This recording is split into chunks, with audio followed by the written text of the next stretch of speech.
जमलेल्या माझ्या तमाम मराठी बांधवांनो, भगिनींनो आणि मातांनो, सर्वप्रथम मी आपणा सर्वांना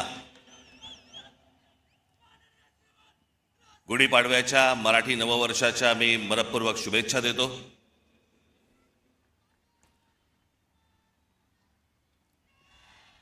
नऊ मार्च 2006 पक्ष स्थापन झाला आणि 19 मार्च 2006 आपली पहिली जाहीर सभा याच शिवतीर्थावरती इथे झाली. आज 20 वर्ष झाली पक्षाला आणि आनंदाची आणि भाग्याची गोष्ट अशी की 20 वर्षानंतर 19 मार्चला गुढीपाडवा यावा. मी याला शुभसंकेतच पकडतो. मी हे सगळे ते निवडणुका आल्या गेल्या, झालं, शिमगे झाले, सगळं झालं. आपण जे उभे आहोत हे लक्षात ठेवा, हे महाराष्ट्रासाठी उभे आहोत. आणि मी जे बोलतोय तुम्हाला आत्ता हे तुमच्या टाळ्यांसाठी बोलत नाहीये. मी जो तुम्हाला शब्द दिलाय या महाराष्ट्राचं गतवैभव प्राप्त करण्यासाठी, म्हणून आपल्याला जी सत्ता घ्यायची ती सत्ता भविष्यामध्ये आपण हातामध्ये घेणार म्हणजे घेणार. हे मी फक्त तुमच्या टाळ्यांसाठी सांगत नाही, तो माझा आत्मविश्वास आहे. पण आता काय पुढचे 3 वर्ष काही निवडणुका नाहीत या महाराष्ट्रामध्ये. त्याच्यामुळे कंत्राटदारांकडनं पैसे खायला सगळेच मोकळे आहेत.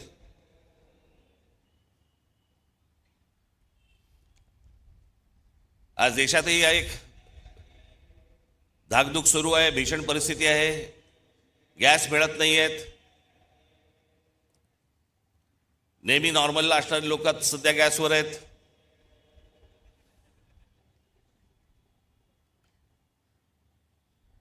खरं तर काही गोष्टी आपल्याकडनं राहून गेल्या, आपल्या पंतप्रधानांकडनं पण राहून गेल्या. जो इराण इतकी वर्ष आपल्याला साथ देत होता, त्या इराणवरती ज्या प्रकारचे हल्ले होत आहेत आज, आपण इराणला साथ द्यायला पाहिजे होती.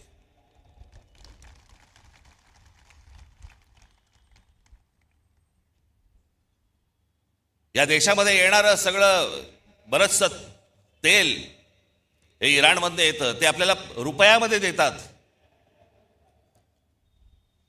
देत आले. पुढचं मला माहित नाही. पण खामेनी गेल्यानंतर देखील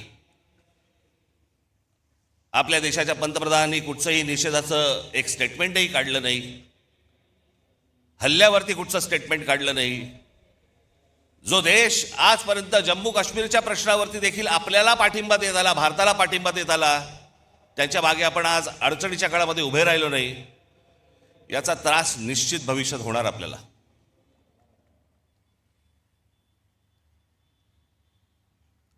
आज सगळ्या बाजूने समजतच नाही की नेमके आपण कुठे चाललो आहोत, काय चाललो आहोत. या देशामधली राज्य कुठे चालली आहेत, या देशामधली लोक कुठे चालली आहेत, प्रगती कुठे होतीये. मी आत्ताच गेल्या जानेवारीमध्ये आपली इथे जाहीर सभा झाली, त्यावेळेला मी अनेक लोकांचे वाभाडे काढले इथे.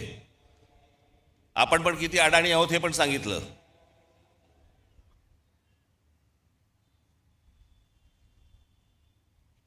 हे जे मी तुम्हाला सांगतो हे लक्षात ठेवत जाय, विसरत जाऊ नका.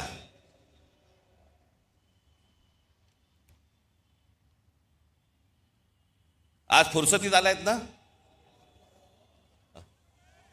फुरसतीत आहात ना जरा.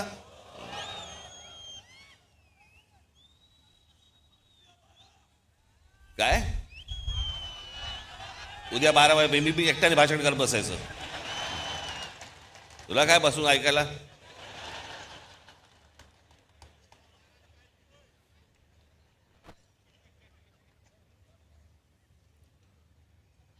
मी ज्या वेळेला राजकारणामध्ये आलो त्यावेळेला माझं पहिलं जेव्हा भाषण झालं आणि त्या पहिल्या भाषणानंतर मला जेव्हा माननीय बाळासाहेबांनी बोलवलं, एक एक वाक्य सांगितली होती त्यावेळेला, काही काही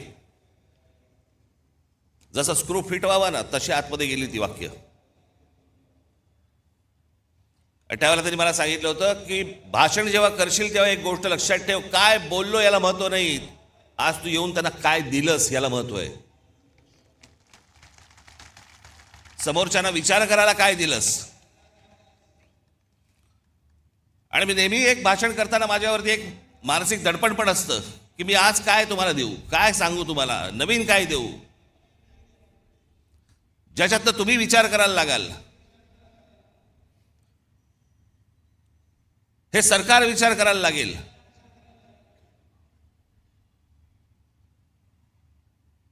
पण आज तुम्हाला सगळ्यांना, देशालाच अख्ख्या करमणुकीमध्ये गुंतवून ठेवले. करमणुकीमध्ये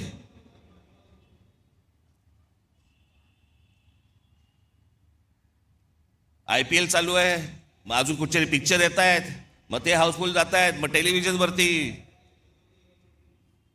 मी आज तुम्हाला सगळ्यांना एक नम्र विनंती करणार आहे, महाराष्ट्राच्या हितासाठी नम्र विनंती करणार आहे.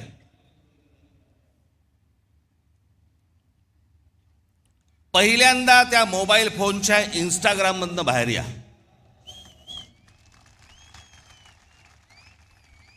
सकाळी संडासात नाही, लवकर बाहेर याल. मध्यंतरी ते आमचे ते काय ते रील बाज वगैरे सगळे आले होते, मी माझ्याकडे नव्हतं ते मोबाईलवरती, ते टाकलं, ते गुंतायला होतं त्याच्यात. मी मागे म्हटलं होतं ना, ते डान्स बार बंद झाले ना त्याची लक्षणं आहेत ती. तिकडे ते बंद झालं, इथे मोबाईलवर सुरू झालं.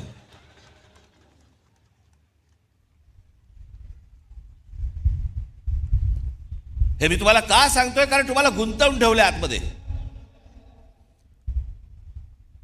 तुम्हाला ह्या सगळ्या करमणुकी आणि या सगळ्या गोष्टींमध्ये